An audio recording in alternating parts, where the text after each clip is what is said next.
ചേട്ടാ, സമീപകാലത്ത് മലയാള സിനിമാ വ്യവസായം കണ്ട ഏറ്റവും വലിയ ബ്രഹ്മാണ്ഡ സിനിമയായിരുന്നു എമ്പുരാൻ. അതിൻ്റെ റിലീസിന് മുൻപോടിയായി തന്നെ വലിയ രീതിയിലുള്ള ആരാധക പ്രവാഹം ആ സിനിമയ്ക്കുണ്ടായി. അഡ്വാൻസ് ബുക്കിങ്ങിൽ സമീപകാലത്ത് ഒരു മലയാള സിനിമ ഇന്ന് വരെ കൈവരിച്ചിട്ടില്ലാത്ത നേട്ടമാണ് എമ്പുരാൻ പ്രീസെയിലിൽ തന്നെ നേടിയത്. എന്നാൽ ഇപ്പോൾ റിലീസിന് ശേഷം കാര്യങ്ങളൊട്ടും ശുഭകരമല്ല എന്ന രീതിയിലാണ് കാര്യങ്ങൾ പോകുന്നത്. പ്രത്യേകിച്ച് എമ്പുരാനിലടങ്ങുന്ന ഉള്ളടക്കം അല്ലെങ്കിൽ അത് മുന്നോട്ട് വെക്കുന്ന രാഷ്ട്രീയമൊക്കെ ചർച്ച ആക്കിക്കൊണ്ട് ഇപ്പോൾ വലിയ രീതിയിലുള്ള ഒരു ഹേറ്റ് ക്യാമ്പയിൻ സിനിമയ്ക്കെതിരെ നടക്കുന്നുണ്ട്. ഈ ഒരു അവസരത്തിൽ നമ്മളൊന്ന് പരിശോധിക്കാൻ എന്താണ് എമ്പുരാന് പറ്റിയത്. എമ്പുരാനെക്കുറിച്ച് നമ്മളും ചർച്ച ചെയ്തതാണ്. നമുക്കറിയാമല്ലോ, മിക്കവാറും എല്ലാ ഓൺലൈൻ മീഡിയകളും എമ്പുരാനെക്കുറിച്ച് ചർച്ച ചെയ്യുകയും പ്രേക്ഷകരും ധാരാളം അത് കാണാനും കേൾക്കാനും ഒക്കെ ഉണ്ടായിരുന്നു. അപ്പോൾ അങ്ങനെ ഇരിക്കുമ്പോഴാണ് എമ്പുരാൻ റിലീസ് ചെയ്യുന്നത്. വലിയ ആഘോഷപൂർവ്വമുള്ള, വളരെ നാളുകൾക്ക് ശേഷം ഒരു മലയാള സിനിമ തിയേറ്ററുകൾ 6 മണിക്ക് ഉള്ള ഷോ കാണാൻ വെളുപ്പിന് 3 മണിക്ക് എഴുന്നേറ്റ് ആളുകൾ ഫാൻ ഷോ കാണാനൊക്കെ പോകുന്ന വലിയ തോതിൽ ആളുകൾ പോകുന്നു. അതിനുശേഷമാണ് ആ സിനിമയെക്കുറിച്ച്, സിനിമ ഉന്നയിക്കുന്ന ചില കാര്യങ്ങളെക്കുറിച്ച് വിവാദങ്ങളുണ്ടാകുന്നു. വലിയ രീതിയിൽ സോഷ്യൽ മീഡിയയിൽ ക്യാമ്പയിൻ വരുന്നു. ഈ പടത്തെക്കുറിച്ച് 2 തരത്തിലുള്ള അഭിപ്രായവും വരുന്നുണ്ട്. ആളുകൾക്ക് ഇഷ്ടപ്പെടുന്നു എന്നുള്ള ഒരു അഭിപ്രായം വരുന്നുണ്ട്. സമ്മിശ്രമായ പ്രതികരണം എന്ന് വേണമെങ്കിൽ പറയാം. അത് ഹൈപ്പ്, പലപ്പോഴും വലിയ ഹൈപ്പോടുകൂടി വരുന്ന സിനിമകൾക്ക് പറ്റുന്ന ചില കുഴപ്പങ്ങൾ എനിക്ക് തോന്നുന്നു എമ്പുരാനും സംഭവിച്ചിട്ടുണ്ടോ എന്നുള്ളത് പരിശോധിക്കണം. അതവിടെ നിൽക്കട്ടെ. ആ സിനിമ വിജയിക്കണം, അല്ലെങ്കിൽ ഇത്രയും ചിലവേറിയ ഒരു സിനിമ, മലയാളത്തിലെ വലിയ ഒരു സിനിമ, അപ്പോൾ ആ സിനിമ പരാജയപ്പെട്ടു പോകരുത് എന്ന് വ്യക്തിപരമായി എൻ്റെ ഒരു, പ്രത്യേകിച്ച് ആ ഒരു സിനിമയെ മുൻനിർത്തിയാണ് കേരളത്തിലെ ഒരു തിയേറ്റർ വ്യവസായം എന്ന് പറയുന്നത് ഒരു അതിജീവനം തേടുന്നത്. അതെ അതെ അതെ അതെ കുറേ നാളായി ഇപ്പം കുറേ മലയാള സിനിമകൾ ഇറങ്ങുന്നുണ്ട് എന്നാലും അതിൻ്റെ ഒരു തിയേറ്റർ റണ്ണിങ് അല്ലെങ്കിൽ ഒരു ഹിറ്റ് സ്റ്റാറ്റസിലേക്ക് എത്താനുള്ള പരിമിതികളുള്ള സിനിമകളാണ്. ചുരുക്കം ചില സിനിമകൾ മാത്രമാണ് വാണിജ്യപരമായി വിജയം നേടുന്നത്. അതിൽ തന്നെ തിയേറ്ററിനെ ആശ്രയിച്ച് കഴിയുന്ന ആളുകൾ ഒരുപാടുള്ളപ്പോൾ ആ തിയേറ്ററിന് മോഹൻലാലിൻ്റെ ഒരു സിനിമ വരുന്നു എന്ന് പറയുമ്പോൾ അവരെല്ലാവരും വലിയ പ്രതീക്ഷയോടെയാണ് എമ്പുരാനെ കാത്തിരിക്കുന്നത്. പക്ഷേ ഈ ഒരു സിനിമ പ്രീസെയിലിൽ ഈ ഒരു വീക്ക് കുഴപ്പമില്ലാതെ പോവും. പക്ഷേ അതിൻ്റെ മുന്നോട്ടുള്ള ഭാവിയെക്കുറിച്ചാണിപ്പോൾ.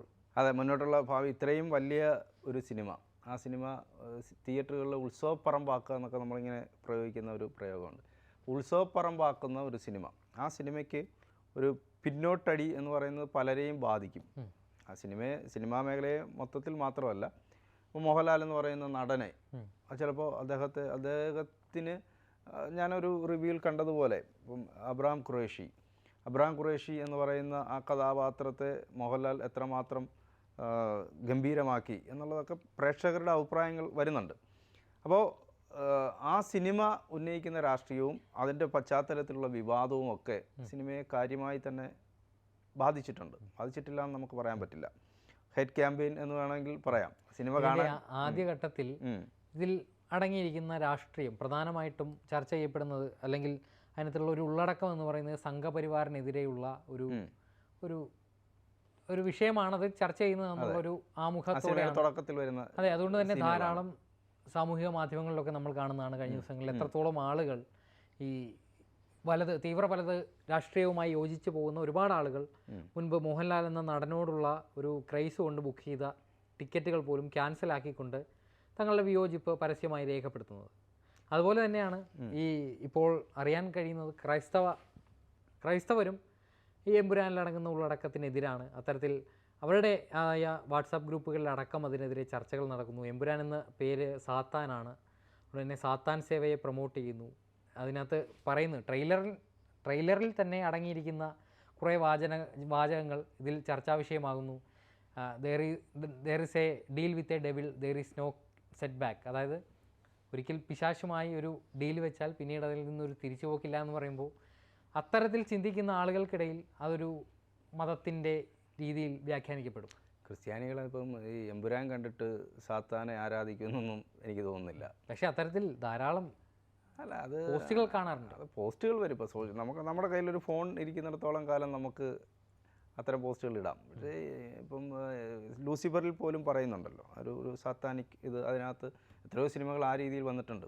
ഇത് പറയുന്നത് കേൾക്കുമ്പോൾ ഞാനൊരു ക്രിസ്ത്യാനിയാണ്, അതുകൊണ്ട് ഇത് കണ്ടിട്ട് ഈ സിനിമ കണ്ടിട്ട് ഞാൻ നാളെ മുതൽ യേശു ക്രിസ്തുവിനെ ആരാധിക്കുന്നത്. സിനിമയെ സിനിമയായി കാണുന്ന ആളുകളുമുണ്ട്, സിനിമയെ മറ്റെന്തെങ്കിലും രീതിയിൽ കാണുന്നവരുണ്ട്. സിനിമയെ മറ്റു രീതിയിൽ കാണാതിരിക്കുന്നതാണ് നല്ലത്.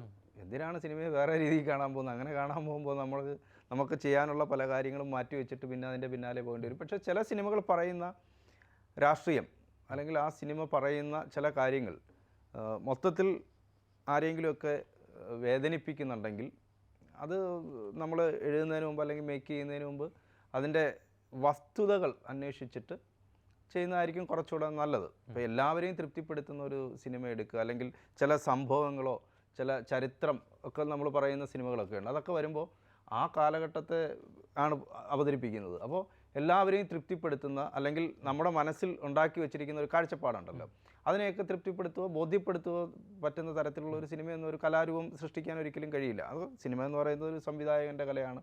സ്ക്രിപ്റ്റ് റൈറ്റർ ആണെങ്കിൽ പോലും സ്ക്രിപ്റ്റ് ആദ്യം ആ കഥ കേൾക്കുന്ന സംവിധായകനാണ്, വിഷ്വലൈസ് ചെയ്യുന്ന സംവിധായകനാണ്. അപ്പോൾ അങ്ങനെയൊക്കെ വരുമ്പോൾ ആത്യന്തികമായ സംവിധായകൻ്റെ കലയാണ്. പക്ഷേ ഈ എമ്പുരാനിലേക്ക് വരുമ്പോൾ സംവിധായകൻ പൃഥ്വിരാജ് സുകുമാരൻ, അദ്ദേഹത്തോട് എനിക്ക് തോന്നുന്നു കുറേ അധികം കാലമായി അദ്ദേഹത്തിനോട് താല്പര്യമില്ലാത്ത ആളുകളുണ്ട്. താല്പര്യമില്ലാത്ത അദ്ദേഹത്തിൻ്റെ നിലപാടുകൾ കരിയറിൻ്റെ തുടക്കകാലം മുതൽ ഒരു പരിഹാസം ഏറ്റുവാങ്ങിക്കൊണ്ടിരിക്കുന്ന ഒരാളാണ് പൃഥ്വിരാജ്. പിന്നീട് അദ്ദേഹത്തിൻ്റെ കരിയറിലുണ്ടാവുന്ന ഉയർച്ച താഴ്ചകൾ, ഇപ്പോൾ എത്തി നിൽക്കുന്ന ഒരു ലെവൽ എന്ന് പറയുമ്പോൾ മലയാളത്തിന് മറ്റ് ഇൻഡസ്ട്രികൾക്ക് മുന്നിൽ അഭിമാനം കൊള്ളിക്കുന്ന തരത്തിലുള്ളൊരു പ്രോഡക്റ്റ് ഉണ്ടാക്കി വിട്ട ഒരു സംവിധായകൻ എന്ന നിലയ്ക്കാണ് പൃഥ്വിരാജിനെ മലയാള സിനിമാ വ്യവസായം കാണുന്നത്. പക്ഷേ പൃഥ്വിരാജ് പലപ്പോഴും പ്രകടിപ്പിച്ചിട്ടുള്ള രാഷ്ട്രീയം ഇപ്പോൾ ഈ എമ്പുരാൻ്റെ റിലീസിന് ശേഷം ചർച്ചാ വിഷയമാകുന്നുണ്ട്. പ്രത്യേകിച്ച് വാരിയം കുന്നൻ, മലബാർ കലാപത്തിൻ്റെ അടിസ്ഥാനത്തിലൊരുങ്ങുന്ന വാരിയം കുന്നൻ എന്ന ചിത്രത്തിൽ പൃഥ്വിരാജ് നായകനാകുന്നു എന്ന് പറയുന്നതിന് പിന്നാലെ അദ്ദേഹത്തിനെതിരെ ഉണ്ടാകുന്ന സംഘപരിവാർ ആക്രമണം ഇപ്പോൾ എത്തി നിൽക്കുമ്പോൾ അദ്ദേഹത്തിൻ്റെ തന്നെ സൃഷ്ടിയായ എമ്പുരാനിൽ അതിന് നേർവിപരീതം, അല്ലാതെ ഒരു മുസ്ലിം പ്രീണനം എന്ന രീതിയിൽ എമ്പുരാനിൽ ഒളിച്ചു കടത്തുന്ന ഒരു തീവ്ര വലതുപക്ഷ രാഷ്ട്രീയത്തിൻ്റെ പല ചെയ്തികൾ അത് പല രീതിയിലാണ് വ്യാഖ്യാനിക്കപ്പെടുന്നത്. അപ്പോൾ അവരുടെ രാഷ്ട്രീയത്തിനെതിരാണെന്ന് അവർക്ക് തോന്നുന്നത് കൊണ്ട് അവരടക്കം സാമൂഹിക മാധ്യമങ്ങളിൽ അതിനോടുള്ള വിയോജിപ്പ് പ്രകടിപ്പിക്കുന്നു. നമ്മുടെയൊക്കെ സുഹൃത്ത് വലയങ്ങളിൽ ഒരുപാട് ആളുകൾ മോഹൻലാൽ എന്ന നടനോടുള്ള ഒരു ക്രൈസിൻ്റെ പേരിൽ ഫസ്റ്റ് ഡേ ഫസ്റ്റ് ഷോ, പ്രത്യേകിച്ച് ഈ 6 മണിക്കൊക്കെ ഷോയ്ക്ക് പോകാമെന്ന് പറയുന്നത് വളരെ ബുദ്ധിമുട്ടുള്ള ഒരു കാര്യമാണ്. രാവിലെ എണീറ്റ് പോകണം. പക്ഷേ മോഹൻലാൽ എന്ന നടനോട് കാലാകാലങ്ങളായി കുറേ വർഷങ്ങളായി പതിറ്റാണ്ടുകളായി മലയാള ഇൻഡസ്ട്രിയിൽ നിൽക്കുന്ന ഒരു മുൻനിര താരമെന്ന നിലയിൽ അദ്ദേഹത്തോടുള്ള സ്നേഹത്തിൻ്റെ പേരിൽ എമ്പുരാന് ടിക്കറ്റ് എടുത്ത് പോകുന്ന ആളുകൾ തങ്ങളുടെ രാഷ്ട്രീയത്തിനെതിരാണ് ഈ സിനിമ പങ്കുവയ്ക്കുന്ന ആശയം എന്ന് പറഞ്ഞ് ആ സിനിമ കണ്ടതിന് ശേഷം സാമൂഹിക മാധ്യമങ്ങളിൽ ഹേറ്റ് ക്യാമ്പയിനുകൾ നടത്തുന്നതാണ്. നമ്മളിപ്പോൾ സാധാരണഗതിയിൽ നമ്മൾ കാണുന്നത് രണ്ട് സൂപ്പർ താരങ്ങൾ, ഈ സൂപ്പർ താരങ്ങളുടെ ഫാൻസ് അവരാണ് ഈ ഹേറ്റ് ക്യാമ്പയിൻ ഏറ്റെടുക്കുന്നത്. ഒരു താരത്തിൻ്റെ ഇപ്പോൾ മമ്മൂട്ടിയുടെ ചിത്രം ഇറങ്ങുന്നു, ഞാൻ കണ്ടിട്ടുണ്ട്. മമ്മൂട്ടിയുടെ ഭ്രമയുഗം ഇറങ്ങിയ സമയത്ത് ഞാൻ തിയേറ്ററിൽ പോയി കണ്ട നല്ല സിനിമയാണ്. പക്ഷേ ഒരു സോഷ്യൽ മീഡിയയിൽ ഒരു ഐഡിയയിൽ നിന്ന് ഞാൻ നോക്കുന്ന എല്ലാ റിവ്യൂവിൻ്റെയും താഴെ ഇയാൾ പോയിട്ട് ഈ പടം കൊള്ളില്ല എന്ന് പുള്ളി പോസ്റ്റ് ചെയ്യുന്നുണ്ട്. തിരിച്ചും മോഹൻലാൽ ഈ മമ്മൂട്ടിയുടെ ചിത്രം ഇറങ്ങുമ്പോൾ മമ്മൂട്ടിയുടെ ആരാധകരും ഇവർ തമ്മിലുള്ള ഒരു ഫൈറ്റാണ്.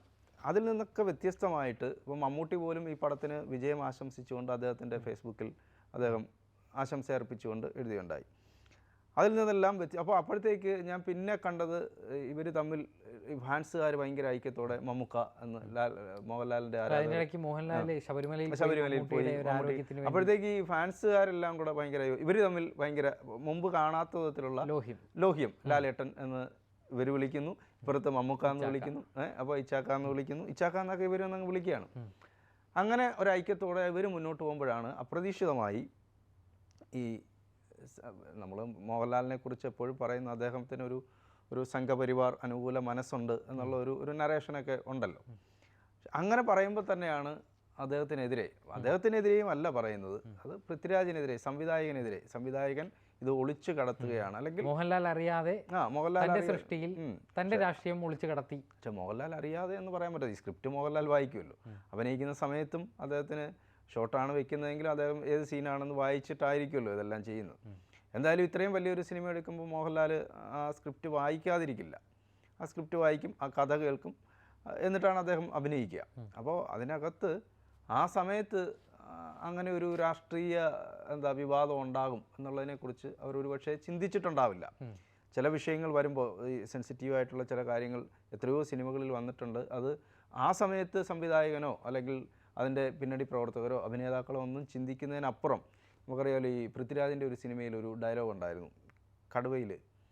ആ ഡയലോഗ് പിന്നീട് അവർക്ക് കട്ട് ചെയ്ത് കളയേണ്ടി വന്നു. കാരണം അത് ഈ ഭിന്നശേഷിക്കാരായിട്ടുള്ള ആളുകളെ ഇപ്പോൾ അവരെ ബാധിക്കുന്ന ഒരു ഡയലോഗ് ആയതുകൊണ്ട് അത് ഒഴിവാക്കേണ്ടി വന്നു. പക്ഷേ ആ സിനിമയുടെ എനിക്ക് തോന്നുന്നു ആ സിനിമ ടേണിംഗ് പോയിൻ്റ് എന്ന് പറയുന്നത് ഒരു വില്ലനിലേക്ക് അയാളുടെ മനസ്സിലൊരു പക തോന്നുന്നത് ആ ഒരു ഡയലോഗിൻ്റെ പുറത്താണ്. അയാളുടെ മനസ്സിൽ പകയുണ്ടാകുന്നത്. പക്ഷേ ആ ഡയലോഗ് എന്താണെന്ന് പിന്നീട് തിയേറ്ററിൽ നമുക്ക് കേൾക്കാൻ പറ്റുന്നില്ല, അത് കാണാൻ പറ്റുന്നില്ല. ആ സമയത്ത് അവർ ഷൂട്ട് ചെയ്യുന്ന സമയത്ത് അതിനെക്കുറിച്ച് ചിന്തിക്കുന്നില്ല, ഇത് വലിയ പ്രത്യാഘാതം ഉണ്ടാക്കും. അതുപോലെയാണ് ഇങ്ങനെ ചില കാര്യങ്ങൾ വരുമ്പോൾ ഇതിൻ്റെ പ്രത്യാഘാതം വളരെ വലുതാണ്. ഇത്രയും വലിയ ഒരു സിനിമയെ ആളുകൾ ഇന്ന് ഞാനൊരു വലിയ BJP നേതാവിൻ്റെ പോസ്റ്റ് കണ്ടു. ഞാൻ പോസ്റ്റ് ഇട്ടതിൽ എമ്പുരാൻ്റെ പോസ്റ്റർ ഫേസ്ബുക്കിൽ ഇട്ടതിന് ഖേദിക്കുന്നു, അത് പിൻവലിക്കുന്നു, ടിക്കറ്റ് ക്യാൻസൽ ചെയ്തിരിക്കുന്നു എന്ന് പറഞ്ഞിട്ട് ഒരു BJPയുടെ നേതാവ് ഇട്ടിരിക്കുന്നു. ഇങ്ങനെ പലരും അതേ സമയത്ത് അത് പറയുമ്പോൾ തന്നെ അഭിഷേക് മനസ്സിലാക്കേണ്ട ഒരു കാര്യം, BJPയുടെ സംസ്ഥാന പ്രസിഡന്റ് രാജീവ് ചന്ദ്രശേഖർ പറയുന്നു, ഞാൻ ഈ പടം കാണും, മോഹൻലാലിനും പൃഥ്വിരാജിനും എല്ലാ ആശംസകളും. BJP സെക്രട്ടറി MD രമേശ് പറയുന്നു സിനിമയായി കാണണം. അതിനകത്ത് അത് ഇരു ചേരികൾ തമ്മിലുള്ളൊരു വാഗ്വാദത്തിലേക്ക് എമ്പുരാൻ എന്ന സിനിമ കൊണ്ട് അവിടെയും ഈ എമ്പുരാൻ കാരണം BJPയിലും രണ്ട് ചേരി ഉണ്ടാകുകയാണ്. ഒന്ന് എമ്പുരാൻ പക്ഷത്ത് നിൽക്കുന്നവരും രാഹുൽ മാങ്കൂട്ടത്തിൽ അടക്കമുള്ളവർ പോസ്റ്റ് ചെയ്തിട്ടുണ്ട്. ഇപ്പോൾ വാളയാർ അതിർത്തിക്ക് അപ്പുറത്തേക്ക് ബജ്രംഗ് ദളിന് സ്ഥാനമില്ല, അത്തരത്തിലുള്ള വിവാദങ്ങൾ ഉണ്ടാക്കാൻ ഇങ്ങോട്ടേക്ക് വരണ്ട എന്നുള്ള ഒരു രീതിക്കൊക്കെ രാഷ്ട്രീയപരമായി തന്നെ എമ്പുരാൻ വ്യാഖ്യാനിക്കപ്പെടുന്നു. മറ്റൊരു കാര്യമുള്ളത്, പൊതുവേ ലോകമെമ്പാടും ഈ മത തീവ്രവാദത്തിനെതിരെ ഒരു മനസ്സോടെ നിൽക്കുന്ന ഒരു ഘട്ടമാണ്. അപ്പോൾ അങ്ങനെ നിൽക്കുമ്പോൾ തീവ്രവാദ മനസ്സുള്ള ആളുകളെ പ്രോത്സാഹിപ്പിക്കരുത് എന്ന ചിന്തയുള്ള ആളുകളാണ് ഇപ്പോൾ എനിക്ക് തോന്നുന്നു വളരെയധികം ആളുകൾ രാഷ്ട്രീയത്തിലായാലും സിനിമാ രംഗത്തായാലും അത്തരം ആളുകളെ പ്രോത്സാഹിപ്പിക്കുന്ന തരത്തിലുള്ള കാര്യങ്ങളൊന്നും വേണ്ട എന്ന് ചിന്തിക്കുന്ന ആളുകളുണ്ട്. ഇതിനകത്ത് പൃഥ്വിരാജിൻ്റെ കഥാപാത്രത്തിൻ്റെ ഫ്ലാഷ് ബാക്കാണ് കാണിക്കുന്നത്. അങ്ങനെ വരുമ്പോൾ അതിനകത്ത് തീവ്രവാദ രീതിയിലേക്ക് പോകുന്ന ചില കാര്യങ്ങളുണ്ടോ എന്ന് ആളുകൾ സംശയിക്കുന്നു. അപ്പോൾ ആ സംശയമാണ്, അതായത് തീവ്രവാദത്തെ ഗ്ലോറിഫൈ ചെയ്യുന്നു. നേരത്തെ സാത്താനെ ഗ്ലോറിഫൈ ചെയ്യുന്നു എന്ന് പറഞ്ഞതുപോലെ തീവ്രവാദ മനോഭാവത്തെ ഗ്ലോറിഫൈ ചെയ്യുന്നു. അപ്പോൾ അത് ഒരു പ്രശ്നമായി ആളുകൾ കാണും. അപ്പോൾ ആളുകളുടെ ചിന്ത എന്ന് പറയുന്നത് അവർക്ക് എതിരായി ഒരു സമൂഹത്തിൽ നേരെ പോകണം, അല്ലെങ്കിൽ കുഴപ്പമുണ്ടാക്കുന്ന ആളുകളെ ഗ്ലോറിഫൈ ചെയ്യുമ്പോൾ അതിനെതിരായി ആളുകൾ പ്രതികരിക്കും.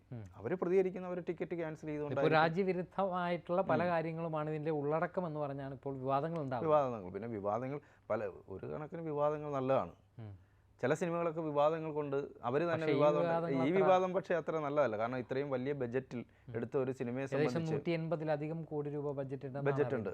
22 കോടി ആദ്യ ദിനം കളക്ട് ചെയ്തിട്ടുണ്ട് ഈ സിനിമ. ലോകമെമ്പാടുമായിട്ട് 22 കോടി. ഈ മോഹൻലാലിൻ്റെ തന്നെ മറ്റേ തിയേറ്റർ കളക്ഷൻ, മരക്കാർ, അറബിക്കടലിൻ്റെ സിംഹം, അതാണ് ഏറ്റവും നമ്മുടെ തന്നെ മലയാളത്തിലുള്ള സിനിമകൾ ആദ്യ ദിന കളക്ഷൻ 20 കോടി, അതിനെ മറികടന്നിട്ടുണ്ട് 20. പക്ഷേ അങ്ങനെ പോരാ, 22. അത് തുടർച്ചയായി അഭിഷേക് പറഞ്ഞ പോലെ അടുത്ത ആഴ്ചയും തിയേറ്ററിൽ നിന്ന് ഈ ഇത്രയും വരുമാനം വന്നുകൊണ്ടേയിരിക്കണം. അങ്ങനെ വരുമ്പോൾ ഒരു 300-350 കോടിയെങ്കിലും കളക്ട് ചെയ്താൽ മാത്രമേ പ്രൊഡ്യൂസറിന് ലാഭം ഉണ്ടാവുള്ളൂ. പ്രൊഡ്യൂസറിന് ലാഭം വേണ്ടേ? വെറുതെ ഈ കോടിയെല്ലാം കൂടെ ഒഴുക്കി കളയാം എന്ന് വിചാരിച്ച് വരുന്ന പ്രൊഡ്യൂസറാണെങ്കിൽ കുഴപ്പമില്ല. പക്ഷേ പ്രൊഡ്യൂസർക്കും വരുമാനം വരണമെങ്കിൽ ഇത്രയും കോടി കളക്ട് ചെയ്യണം. അപ്പോൾ അങ്ങനെ കളക്ട് ചെയ്യേണ്ട ഒരു സിനിമ ആദ്യ ദിനം മുതൽ തന്നെ, ആദ്യത്തെ ഷോ മുതൽ തന്നെ സിനിമ വിവാദത്തിലായി. നമ്മൾ പ്രതീക്ഷിച്ച എമ്പുരാൻ വരുന്നു, വലിയ ഹൈപ്പോടെ കൂടി വന്ന ഒരു സിനിമ. ആ സിനിമ തിയേറ്ററുകൾ ഉത്സവപ്പറമ്പാക്കി ആളുകളെല്ലാം ഏറ്റെടുത്ത് ആ സിനിമയെ ഇങ്ങനെ ഏറ്റെടുത്ത് മറ്റേ KGF ഒക്കെ ആഘോഷിക്കപ്പെട്ടതുപോലെ മലയാളത്തിൽ നിന്ന് ഒരു സിനിമ ആഘോഷിക്കപ്പെടാൻ പോവുകയാണ് എന്ന് നമ്മൾ ചിന്തിച്ചെടുത്താണ് ആദ്യ ദിനം തന്നെ വേറെ തലത്തിലേക്ക്, ഒരു രാഷ്ട്രീയ വിവാദമുണ്ടാകുന്ന തരത്തിലേക്ക് ഒരു വിഭാഗം ആളുകളെ ഈ സിനിമ വേറൊരു തലത്തിൽ വ്യാഖ്യാനിക്കുന്ന തലത്തിലേക്ക് ഈ സിനിമ കൊണ്ടെത്തിച്ചു എന്ന് പലയിടങ്ങളിൽ നിന്നായി ആളുകൾ സംസാരിച്ചു തുടങ്ങിയിരിക്കുന്നു. നമ്മൾ കാണുന്ന വലിയ തോതിലുള്ള രാഷ്ട്രീയ വിവാദമാണ്. മോഹൻലാൽ എന്ന് പറയുന്ന നടൻ, ആ നടനെ ആളുകൾ ഇത്രയും വർഷവും ഇഷ്ടപ്പെടുന്ന ഒരു സിനിമ വരുന്നു, അദ്ദേഹത്തെ ഏറ്റെടുക്കുന്നു. അദ്ദേഹത്തിൻ്റെ ഇൻ്റർവ്യൂ ഒക്കെ നമ്മൾ കാണുമ്പോൾ എനിക്ക് തോന്നുന്നു ഇത്രയും വർഷത്തിനിടയിൽ മോഹൻലാൽ ഇത്രയും പ്ലസൻ്റ് ആയിട്ടിരുന്ന അല്ലെങ്കിൽ തഗ്ഗൊക്കെ അടിച്ചിട്ട് ഇൻ്റർവ്യൂ കൊടുക്കുന്നത് ആദ്യമായിട്ടാണ് നമ്മൾ കാണുന്നത്. മറ്റേ ഒരു ഷൈ അദ്ദേഹത്തിന് ഇൻ്റർവ്യൂവിലൊക്കെ എല്ലാ ഭാഷകളിലും എല്ലാ ഭാഷകളിലും അദ്ദേഹം ആ ഇൻ്റർവ്യൂ കൊടുക്കുക പ്രൊമോഷൻ ചെയ്യുമ്പോഴും അദ്ദേഹത്തിൻ്റെ തഗ്ഗുകളുണ്ടായിരുന്നു. അപ്പോൾ അത്രയും ആത്മവിശ്വാസം എനിക്ക് തോന്നുന്നു ആ ടീമിനുണ്ടായിരുന്നു. അപ്പോൾ വളരെ പെട്ടെന്ന് ഇങ്ങനെ ഒരു രാഷ്ട്രീയ വിവാദം ഈ സിനിമയെ സംബന്ധിച്ചുണ്ടാകും എന്നുള്ളത് അവർ ചിന്തിച്ചിട്ടുണ്ടോ അല്ലെങ്കിൽ ചിന്തിക്കാതെ അല്ലെങ്കിൽ അങ്ങനെ ഉണ്ടാകണമെന്ന് ആഗ്രഹിച്ചിട്ടുണ്ടോ എന്ന് എനിക്കറിയില്ല. എന്തായാലും അങ്ങനെ ആഗ്രഹിച്ചിട്ടുണ്ടാവില്ല. പക്ഷേ ഒരു വിഭാഗത്തിനെ വേദനിപ്പിച്ചു എന്നുള്ള ഒരു ചിന്ത ആളുകൾക്കിടയിൽ ഉണ്ടായിരിക്കുന്നു. അപ്പോൾ സിനിമയെ നമുക്ക് സിനിമയായി കാണാം എന്ന് പറയുമ്പോൾ തന്നെ പഴയ കാലമല്ല, പണ്ടത്തെ പോലെയല്ല. ആളുകൾ പെട്ടെന്ന് സെൻസിറ്റീവ് ആവുകയും പെട്ടെന്ന് പ്രതികരിക്കുകയും ഒക്കെ ചെയ്യുന്ന ഒരു കാലമാണ്. അപ്പോൾ സിനിമയ്ക്കുള്ളിൽ മറ്റൊരു രാഷ്ട്രീയം പറയാൻ ശ്രമിക്കുമ്പോൾ ഇത് ബാലൻസ് ചെയ്തില്ല എന്നുള്ളതാണ് പ്രശ്നം. മറ്റൊരു പ്രശ്നമില്ല. ഇത് ഇവിടെ പറയുമ്പോൾ ഇപ്പുറത്ത് ഗ്ലോറിഫൈ ചെയ്യുന്നു. അപ്പോൾ അതിനെ ബാലൻസ് ചെയ്യാൻ ഡയറക്ടർക്ക് പറ്റിയില്ല, അല്ലെങ്കിൽ സ്ക്രിപ്റ്റ് റൈറ്റർക്ക് പറ്റിയില്ല. മുരളി ഗോപിയെക്കുറിച്ച് പറയുമ്പോഴും മുരളി ഗോപിയെക്കുറിച്ചും ഇടതുപക്ഷ പാളയങ്ങളിൽ നിന്നുൾപ്പെടെ അദ്ദേഹത്തെക്കുറിച്ച് പറഞ്ഞിട്ടുള്ളത് അദ്ദേഹം സംഘപരിവാർ അനുകൂലമായി എഴുതുന്ന ആളാണ് എന്നാണ്. ഇപ്പോൾ മുരളി ഗോപിയെ ഇപ്പോൾ തെറി പറയുന്നുണ്ട്. അപ്പോൾ മുരളി ഗോപിയും ചിന്തിച്ചിട്ടുണ്ടാവും, എന്നാൽ പിന്നെ ഞാനൊന്ന് മാറ്റി പിടിച്ചേക്കാം എന്ന് അദ്ദേഹം ചിന്തിച്ചിട്ടുണ്ടാവാം. പക്ഷെ അങ്ങനെയൊക്കെ എഴുതിയപ്പോൾ ഇവിടെ ബാലൻസിങ് ഇല്ല. അപ്പോൾ അതിൻ്റെ ഒരു പ്രശ്നമാണ് ഇപ്പോൾ സംഭവിച്ചിട്ടുള്ളത്. എന്തായാലും വലിയ വിവാദമാണ്. ഈ രാഷ്ട്രീയ വിവാദം ഈ സിനിമയെ എങ്ങനെ ബാധിക്കും, ഇതിൻ്റെ കളക്ഷനെ എങ്ങനെ ബാധിക്കും എന്നുള്ളത് നമ്മൾ വരും ദിവസങ്ങളിൽ കണ്ടറിയേണ്ടിയിരിക്കുന്നു.